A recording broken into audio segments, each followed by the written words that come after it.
마른 뼈가 부활하는 역사, 그 능력. 여러분, 하나님의 꿈은 진정 우리 안에 있는 잠재력을 회복시켜가는 것입니다. 여러분은 여러분 안에 어떤 잠재력이 있다고 생각하십니까? 잠재력이라고 하는 게요, 감춰져 있는 거죠. 근데 그것이 실현되도록 바라보는 것. 하나님께서 우리 안에 잠재력이 있다고 말씀하십니다. 우리 안에. 하나님께서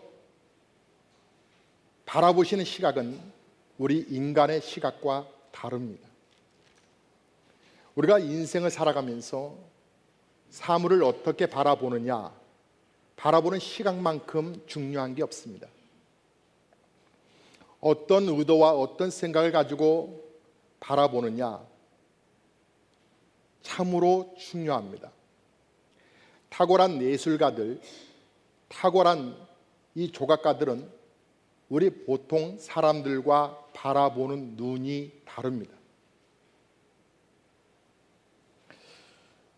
여러분, 어떤 조각가는요, 바위를 바라보면서 바위 속에서 귀한 작품을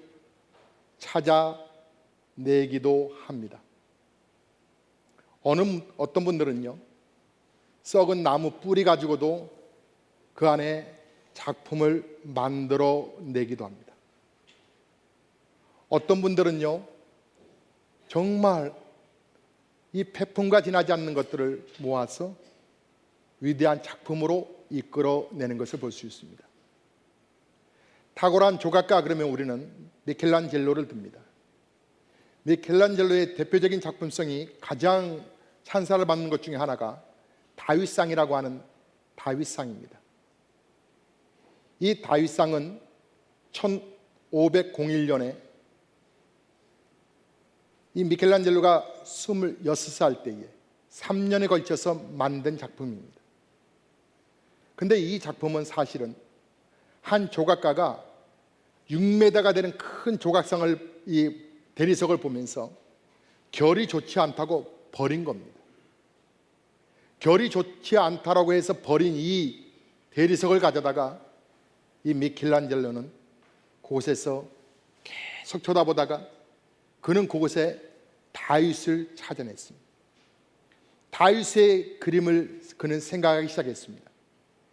그리고 쓰레기같이 버려지는 그 돌을 그 안에다가 혼을 집어넣고 그의 작품성을 집어넣어서 그는 탁월한 다윗상이라고 하는 이 조각품을 만들었는데요, 지금도 그 작품을 이 예술의 눈으로 바라볼 수 있는 사람들은 그 안에서 3분 내지 5분은 멍하게 쳐다본답니다.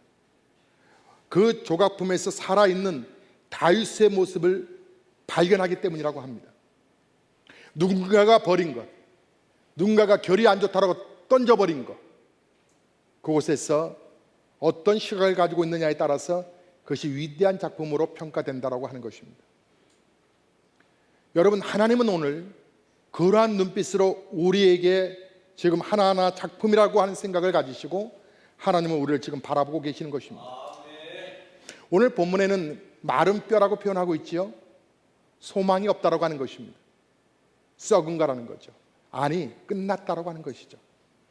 그런데 그곳에서 하나님은 뭔가 비전을 심기를 원하시고 그곳에서 위대한 하나님의 작품이 나오기를 바라신다라고 하는 것을 에스겔에게 심어주고 싶으셔서 오늘 하나님의 초점이 이 마른 뼈에 있다고 하는 것을 보여주고 계십니다. 사랑하는 성도 여러분, 모든 건물을 지을 때는 그 과정을 바라보면 아름답지 못합니다. 추해 보입니다. 정신없고요, 어지럽습니다. 그런데 결과가 다 건물이 완성되고 나면 그때서 우리는 깜짝 놀랍니다. 아, 이런 건물이 세워졌구나. 우리 속썩이는 자식들 바라보면요, 그들은요 자라나는 과정입니다. 과정에 있는 걸 보고 결론을 내리면 안 됩니다. 이 아이들 앞으로 어떻게 변화될지 모릅니다.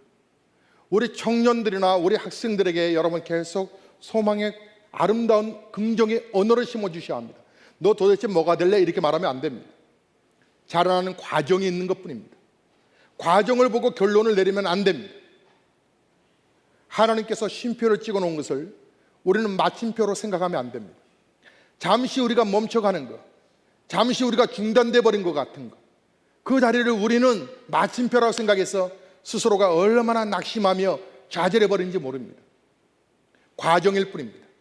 나아가는 과정에 하나님이 잠시 쉬라고 우리에게 뜻하지 않은 쉼표가 떨어질 때가 있습니다. 아니, 나는 아직 쉴 때가 아닌 것 같은데 하나님은 쉼표를 딱 찍어 놓으셨습니다. 그것이 질병으로 올 수도 있고요, 그것이 가난으로 올 수도 있습니다. 그것이 배신으로 올 수도 있고요, 그것이 상처로 올 수도 있습니다. 그래서 그 찍어놓은 이 쉼표가 내게 보면 마침표 같습니다. 끝난 것 같습니다. 그런데 하나님은 아니라는 거예요. 오늘 본문의 말씀 속에서 내가 너에게 향한 비전이 있다라고 하는 거예요. 그 비전을 찾아내라고 말씀하시는 거예요. 그 비전이 내 안에 내가 너를 일깨울 테니까 너는 잠재력을 회복해서 이전에 경험하지 못했던 것, 이전에 체험하지 못했던 일들을 경험할 수 있을 거라고 말씀하고 있다라고 하는 것이죠. 사랑하는 성도 여러분, 여러분은 스스로를 어떻게 바라보세요? 한 과학자들이 그런 말을 했어요. 공감을 다 이루었는데 인간의 뇌는 엄청나다라고 하는 거예요. 여러분, 요즘 과학 문명을 우리가 경험하시면서 놀라지 않으세요? 아니, 차가 말해요, 내가 버튼을 딱 조작하면 내가 지금 150km 달려도 막 전심이 달리고 있는데 마치 앞에 있는 차를 미처 발견하지 못할 때 차가 스스로 통제를 해요. 그래서 속도를 조절을 해줘요.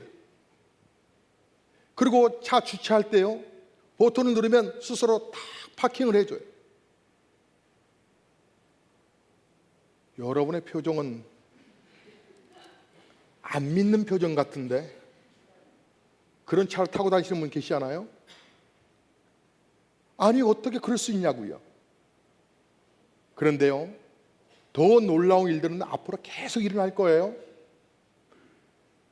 근데 이게요, 사람의 뇌로 말하면 2, 3%도 쓰지 않고 있는 이 정도의 뇌라는 거예요.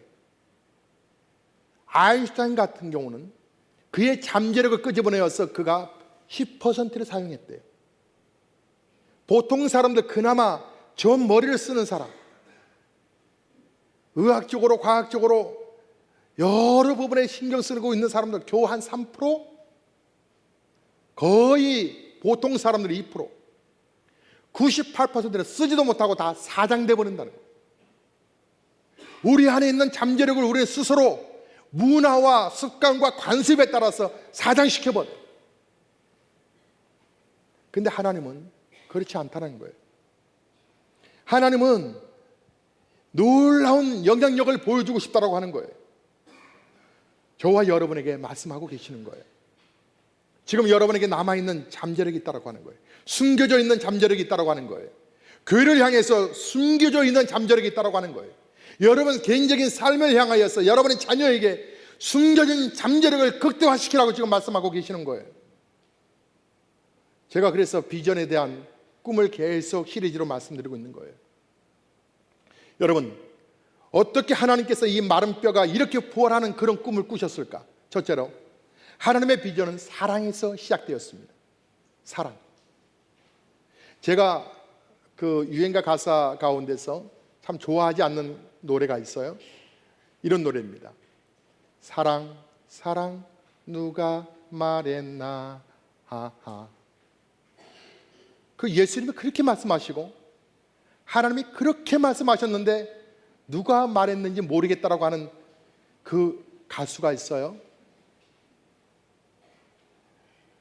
사랑을요, 하나님이 말씀하셨는데요, 하나님의 비전은 사랑에서부터 꿈틀대기 시작하셨어요. 하나님께서 에스겔을 데리고 가자라고 한 것은요, 왕국이 아니고 푸른 초원이 아니에요.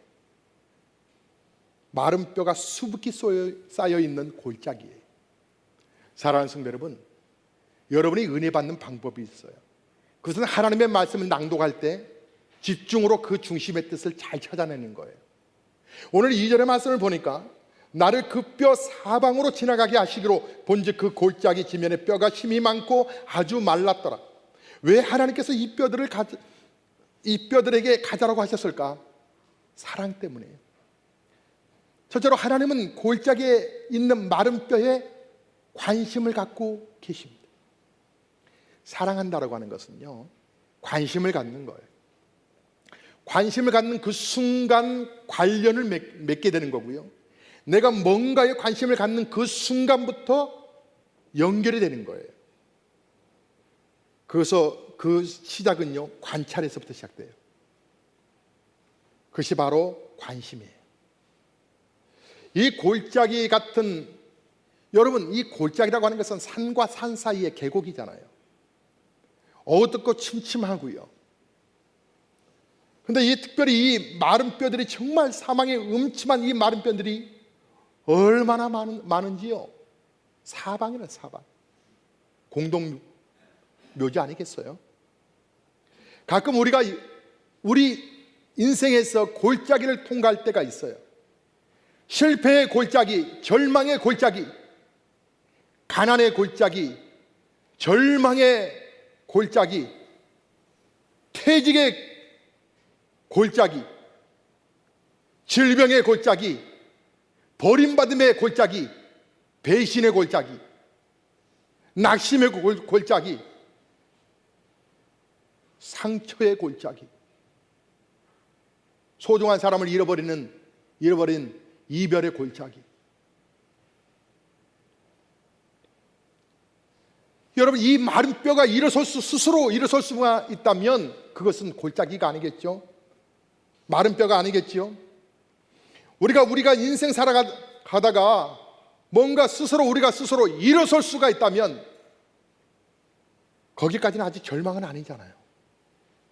그런데 일어설 수도 없을 그런 존재, 정말 누군가 내 손을 잡아주지 아니하면 일어설 수 없는 그런 환경에 있을 때, 스스로 어찌할 수 없는, 아무것도 할 수 없는 그런 상태, 그 상태가 절망이 아닐까요?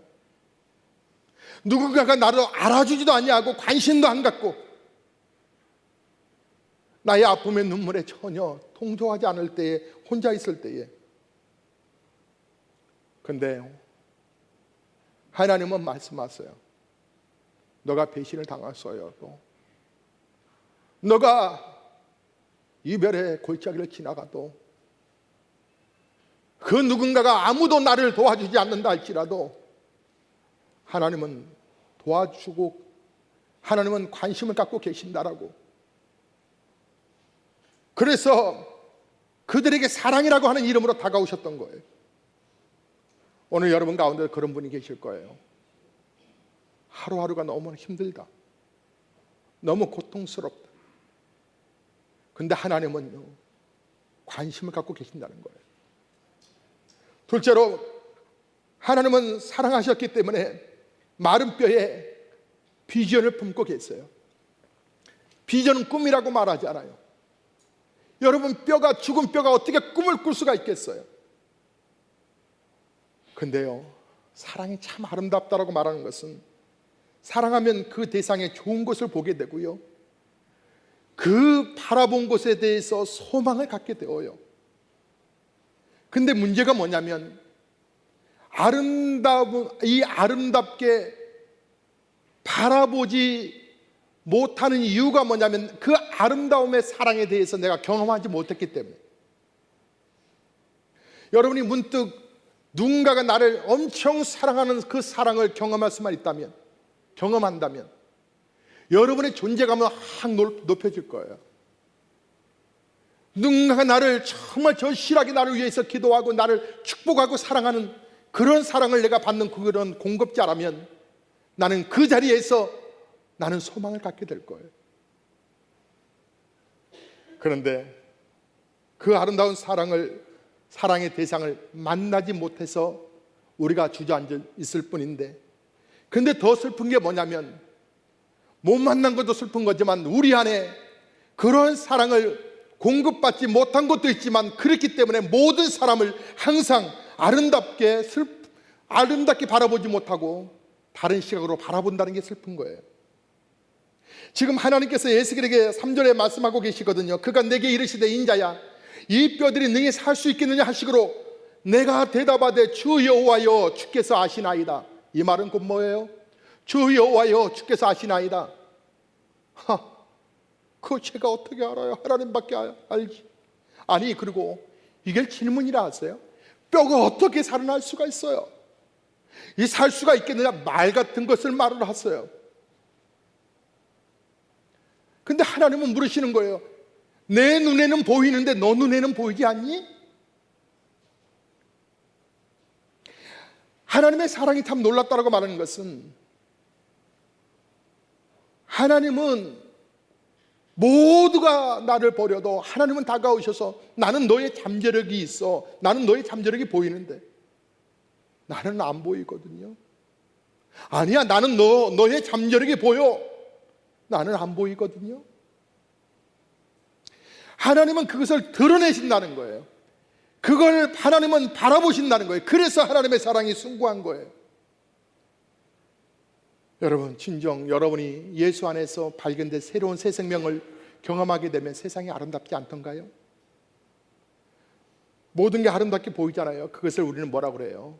그렇게 고백하는 것을 은혜 받았다라고 말하는 거예요. 하나님은 사랑하시기에 마른 뼈에게 소망을 주십니다. 소망을 주시는 분이에요. 소망의 메시지를 주기를 원하신다라고 하는 거예요. 여러분, 오늘 본문의 37장 10절에서 11절에서 13절 쭉 이어서 보면, 이에 내가 그 명령대로 대언하였더니, 에스겔이 명령대로 했다고 그래요. 생기가 그들에게 들어가며 그들이 곧 살아나서 일어나 서는데 극히 큰 군대더라. 또 내게 이르시되 인자야 이 뼈들은 이스라엘 온 족속이라.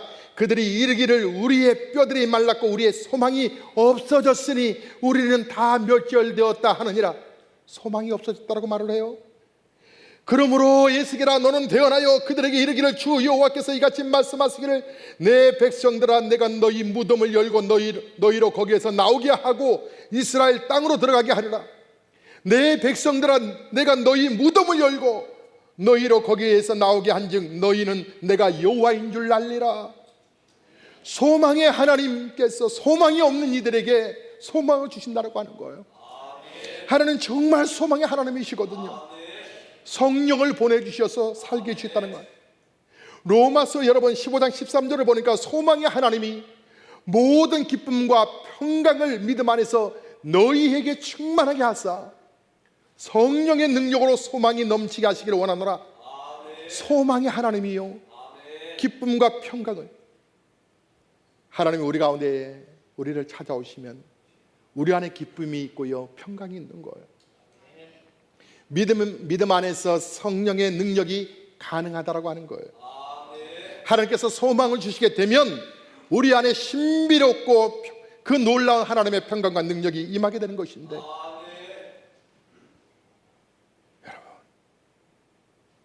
하나님이 나에게 마른 뼈처럼 무너져버린 나에게 다가오셔서 나에게 관심을 가지시고 나에게 꿈이 있다라고 말씀하시고 나에게 소망을 주시며 일어서라고 말씀하고 계시는 거예요. 둘째로 하나님의 능력은 마른 뼈도 살아나게 하십니다. 하나님의 능력은 놀라워서 마른 뼈도 살아나게 한다라고 하는 거예요. 3절을 보니까 그가 내게 이르시되 인자야 이 뼈들이 능히 살 수 있겠느냐 하시기로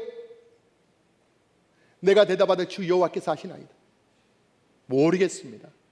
어떻게 이 뼈들이 살겠습니까?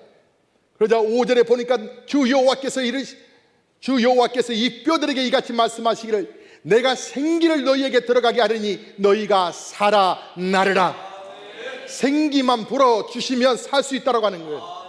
능력이라는 게 인간의 능력이 아니라 하나님의 능력이라는 거예요. 아브라함이 100세가 됐을 때 도저히 아들을 낳을 수 없는데 낳을 수 있다는 거예요. 아내 사라가 경수가 끊어졌는데 도저히 나이가 많아 더군다나 낳을 수 없는데 낳을 수 있다는 얘기예요. 그러니까 기가 막혀서 웃어요. 그 웃음을 비웃음이라고 그래요.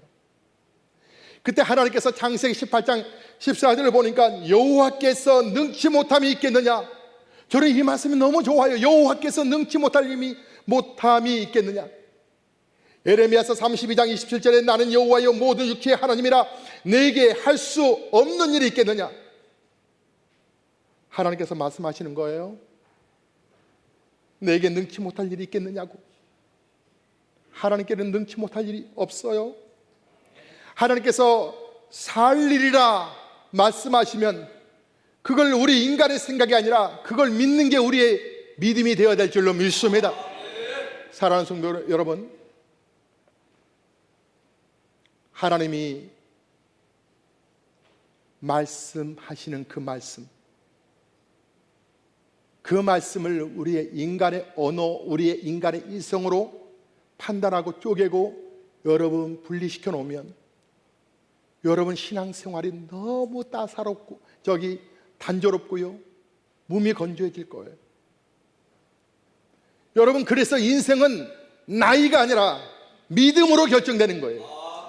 인생은 나이가 아니에요. 믿음이에요. 믿음. 나이가 많고 적음이 중요한 것이 아니라 믿음으로 사는 것이 중요해요. 어떤 분은 나이는 어린데 아주 늙은이가 되어버린 분이 있어요.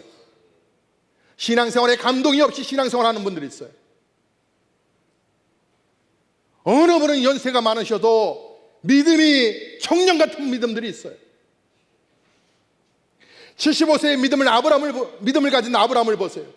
85세에 내가 이 땅을 정복하겠습니다. 하나님이 나와 40여 년을 함께 하셨사온데 내가 이 성을 내가 올라가 취하리이다. 갈렙 같은 사람이 있어요. 연세가 드셨어도 젊은 청년 같은 믿음이 있는가 하면 신앙생활은 모태신앙이라 벌써 10년, 20년을 해서 청년은 되었지만 신앙의 믿음이 쭉 깔아앉아 있는 청년들이 있어요. 우리 이성적으로 이거 하나만 정리하십시다. 우리가 믿는 하나님이 죽은 하나님이라면 우리가 뭐하러 예배를 드리겠어요? 우리 인간의 언어와 인간의 능력을 초월하여 어떻게 표현할 수 없는 하나님의 기적이 없다고 한다고 하면 우리가 뭐하러 매주 교회에 모이겠어요?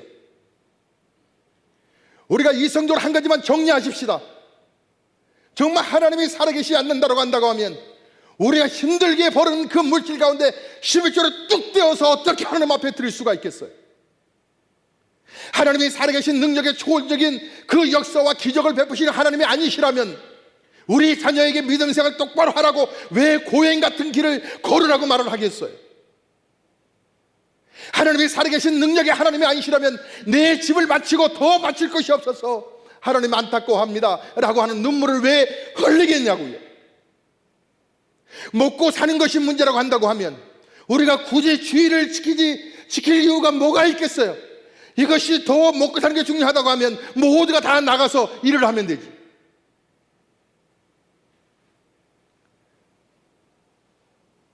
여러분, 믿음이라는 게 왜 중요하냐면요, 인생에 있어서 하나님의 말씀이 임할 때 그 말씀을 믿고 그 말씀의 역사를 어떻게 나타내냐가 참 중요한 것인데요, 에스겔이 나중에 그가 자복하여 하나님의 말씀을 그대로 받아들이기 시작합니다. 8절과 10절을 보니 내가 또 보니 그 뼈에 힘줄이 생기고 살이 오르며 그 위에 가죽이 덮이고 그 속에 생기는 없더라. 또 내게 이르시되 인자야 너는 생기를 향하여 대언하라. 생기에게 대언하여 이르기를 주 여호와께서 이같이 말씀하시기를 생기야 사방에서부터 와서 이 죽음을 당한 자에게 불어서 살아나게 하라 하셨다 하라. 이에 내가 그 명령대로 대언하였더니 생기가 그들에게 들어가며 그들이 곧 살아나서 일어나 서는데 극히 큰 군대더라. 하나님의 음성이 이제 에스겔이 믿기 시작하는 거예요. 하나님의 말씀을 대언하니까 정말 생기가 일어나기 시작했다고 하는 거예요. 여러분, 기도가 뭔지 아세요? 하나님의 말씀을 그대로 선포하는 거예요. 믿고 하나님이 이루실 것을 믿고 구하라고 말씀하셨기 때문에 그 예수의 이름으로 부르짖어 기도하는 거예요. 여러분, 하나님의 말씀을 그대로 신뢰하고 대언하는 게 바로 참 믿음이에요. 너희가 내 이름으로 무엇을 구하든지 의심하지 않고 구하면 내가 그대로 시행하리라고 말씀하셨어요. 그대로 응답받으리라고 말씀하셨어요. 중요한 것은 우리가 하나님의 말씀을 그대로 대언하지 않는다는 사실에, 그래서 기도 시간이 어려운 거예요. 그래서 기도 시간이 부담스러운 거예요. 하나님의 말씀으로 우리가 대언하지 않아요. 하나님의 말씀은 하나님의 말씀으로 그대로 믿지 않아요. 그러니 내가 교환해서 능력을 경험하지 못하는 거예요. 저는 지난 40일 금식기도 선포하고 금식기도 중에, 그리고 금식기도를 마치고 나서 하나님이 말씀하시는 그 말씀들을 가만히 생각해 보면 너무나 영적으로 막 눌러놓은 것들이 많아가지고, 이리 치여서 눌러놓고 저리 치여서 눌러놓고 그냥 누르고 누르다 보니까 하나님이 직접 대언하시고 말씀하신 말씀들을 놓쳤던 것이 얼마나 억울한지, 그래서 하나하나를 붙잡기 시작했어요. 하나님의, 인간의 이성이 아니라 하나님의 말씀으로 다시 하나하나 붙들기 시작했어요. 그때 하나님이 가르치신 꿈들이 있었어요. 그때 하나님께서 알려주신 일들이 있었어요. 하나님이 주신 그런 사인들이 있었는데 그 사인들을 놓치고 말았었어요. 그런데 하나하나 다시 찾기 시작했어요. 하나하나 다시 붙들기 시작했어요. 그러면서 작년부터 하나님께서 보여주신 그림들의 윤곽들이 점점 드러나기 시작했어요. 아하, 이전에도 하나님이 이렇게 말씀하셨는데 그때 내가 이 말씀을 붙잡았어야 되는데. 대언하라, 인자야 너는 대언하라. 하나님의 말씀을 그대로 대언하라. 대언하라. 하나님의 말씀으로 이 뼈들이 살아날 것을 확신을 갖고 대언하라. 목사의 사역이 뭔지 아세요? 사랑하는 성도들이 하나님을 경험적으로 만나게 하는 거예요. 여러분의 삶이 가난하게 된 것은 목사의 책임이에요.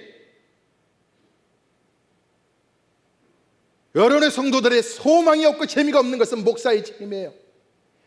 여러분이 병들어가는 거, 여러분이 힘들어하는 건 목사의 책임이에요. 살아계신 하나님이 있다고 하는 것을 대언하라. 목사야, 하나님이 도와줄 것을 확신하고 대언하라. 어떤 문제라든지 하나님이 도와주신다고 하는 이 살아계신 하나님을 보여줘라. 목사야.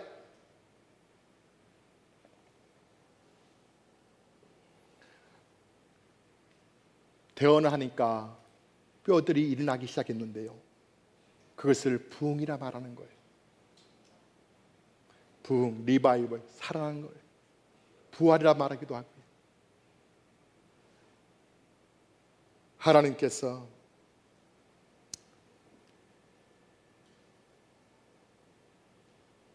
뼈들에게 대언했더니 일어나기 시작하는데,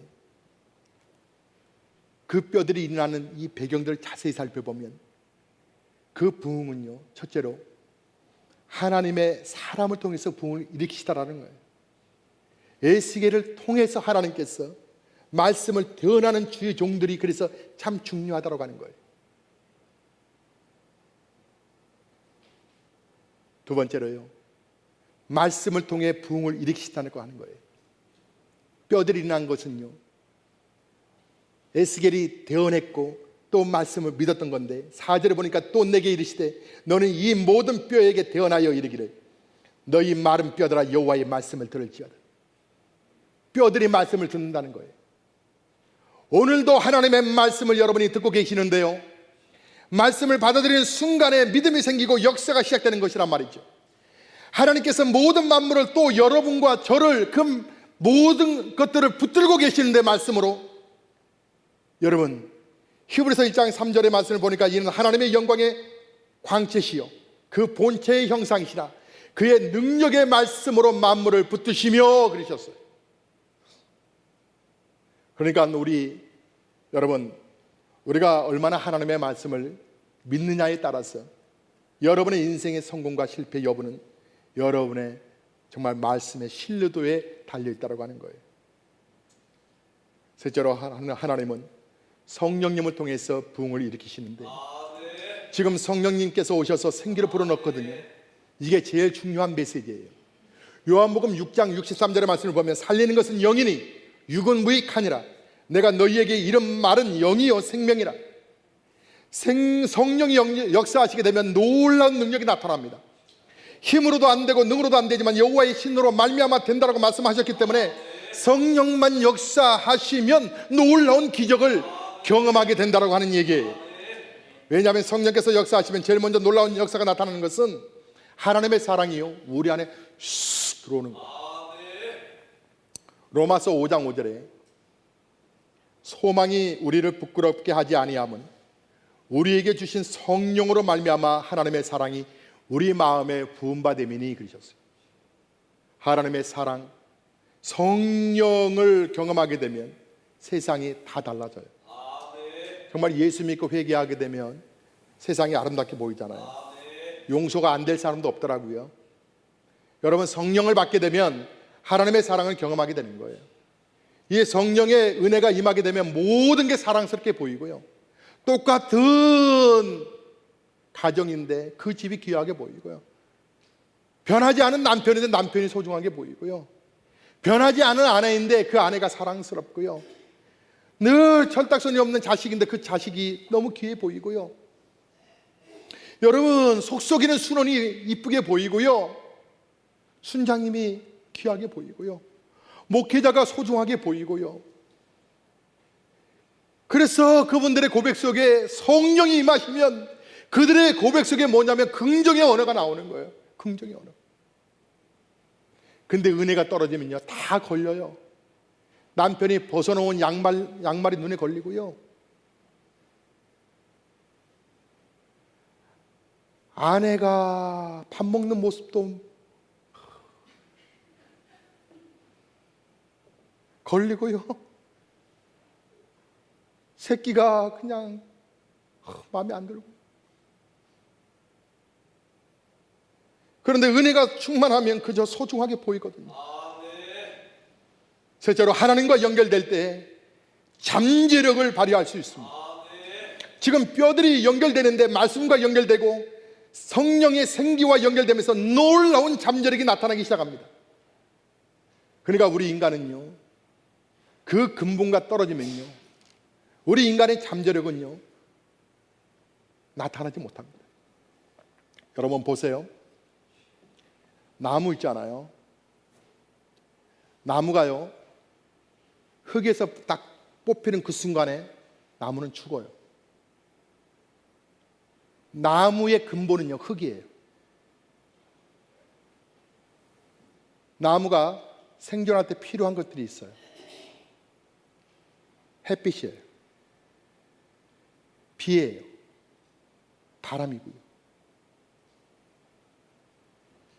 근데 이 나무가 흙에 딱 뿌리가 되어 있을 때 햇빛이 영향을 주는 거고요, 바람이 자라게 하는 거고요, 비가요 성장하게 열매를 맺게 하는 거예요.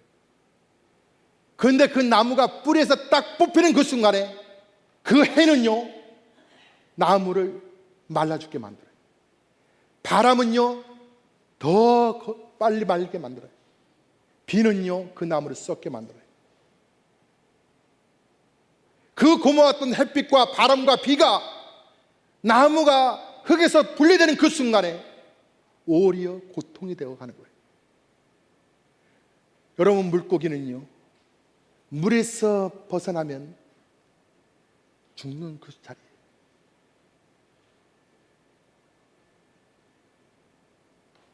산소 공급을 햇빛을 통해서 받지만 물 밖에 나오면요 산소가 없어서 죽어요. 우리가 하나님 곁을 떠나버리는 그 순간에, 하나님의 은혜가 멈춰지는 그 순간에, 여러분 우리가 그렇게 좋아 보이는 그 햇빛과 같은 그런 명예롭과 물과 같은 그런 권력의 줄들이 정말 귀하게 보이는 듯 하지만요 그것이 하나님은 분리된 사람에게는 그것이 아름다운 것이 아니에요. 그것은 잠시 꺾여진 꽃이 화려한 것 그 순간뿐이지 꺾여진 꽃은 결국은 죽는 거예요. 우리에게 근본은 어디예요? 하나님이에요. 나무가, 물고기가 근본이 물이요 흙인 것처럼 우리의 근본은 하나님이라 이 말이에요. 우리가 하나님을 떠나서는 아무것도 할 수가 없어요. 우리가 하나님의 잠재력을 드러내기 위해서는 하나님의 말씀 안에 더 깊이 들어가야 한다 이 말이에요. 보세요, 고린도전서 2장 12절에 말씀하시기를 우리가 세상의 영을 받지 아니하고 세상의 영이 아니에요. 오직 하나님으로부터 온 영을 받았으니 이는 우리로 하여금 하나님께서 우리에게 은혜로 주신 것들을 알게 하려 하심이라. 하나님이 주신 것들을 알기를 원하세요. 그러면 은혜의 보좌 앞으로 더 가까이 나가야 되는 거예요. 그래서 우리 예수님께서 요한복음 15장 5절에 말씀하시기를 나는 포도나무여 너희는 가지니 그가 내 안에 내가 그 안에 있으면 사람의 많이 열매를 많이 맺나니 나를 떠나서는 너희가 아무것도 할 수 없습니다. 하나님이 우리에게 은혜로 주신 것들을 알기를 원하면 우리가 하나님 안에 쑥 더 들어와야 되는 거예요. 우리가 하나님과 정말 우리가 연합되지 아니하면 하나님의 능력을 경험할 수 없어요. 여러분, 언제까지 그 마른 뼈처럼 사시겠어요? 언제까지 죽음의 골짜기를 다니시겠어요? 언제까지 가난 속에 허드시겠어요? 언제까지 질병으로 아파하시겠어요? 언제까지 배신을 당했다고 해서, 사기를 당했다고 해서, 여러분이 사업이 망했다고 해서 주저앉으시겠어요? 언제까지 여러분은 낙심과 포기된 얘기만 하시겠어요? 근본적인 문제는 하나님 앞에 하나님의 은혜 자리에 빨리 들어오면 된다고 하는 것이죠. 말씀을 맺겠습니다.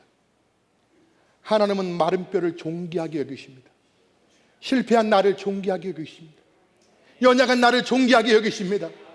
부족한 나를 존귀하게 여기십니다. 속썩이는 자녀가 있는 나를 그래도 귀중하게 보고 계십니다. 나중에 군대가 되잖아요. 10절에 보니까 이에 내가 그 명령대로 되어나였더니 생기가 그들에게 들어가매 그들이 곧 살아나서 일어나 서는데 극히 큰 군대더라. 하나님께서 성령을 부어주시니까 놀라운 일들이 오히려 강력한 나의 군대가 되었다라고 말씀하고 있어요. 나를 힘들게 했던 모든 것들이 오히려 나의 큰 힘이 되었다라고 말씀하고 있어요. 빌립보서 4장 13절에 그래서 주께서 말씀하셨어요. 내게 능력 주신 자 안에서 내가 모든 것을 할 수 있느니라. 인생 나이에 결정되는 것이 아니라 하나님을 만나는 십자가에서 결정되는 거예요. 믿음으로 결정되는 것. 하나님과 접촉되는 그 순간에 이전에 경험하지 못했던 놀라운 잠재력이 일어나는 거예요. 사랑하는 성도 여러분, 이제 예수 이름 부르는 척 하지 마시고, 하나님을 믿는 척 하지 마시고, 예수 능력 있는 척 하지 마시고, 여러분 믿음으로 고백하셔야 되고요, 믿음으로 그 하나님 앞에 달려 나오셔야 되고요, 믿음의 결단하여 예수의 이름을, 보배로우신 예수의 이름을, 그러므로 그 예수님의 기적을 일으키는 저와 여러분 되시기를 주님의 이름으로 축복하고 축원합니다. 잠시 쉬는 곳, 잠시 쉬어가는 곳 쉼표. 잘 보세요. 여러분에게 쉼표가 찍어져 있을 뿐이에요. 절대로 마침표가 아니에요. 보배로운 예수교회도 마찬가지예요. 잠시 쉼표일 뿐이에요. 이제는 다 쉬었어요. 이제는 우리는 전진하는 거예요. 하나님의 영향력이 분명히 우리 교회와 여러분의 삶 속에 나타날 줄로 믿습니다. 여러분, 지금은 우리는 과정이에요.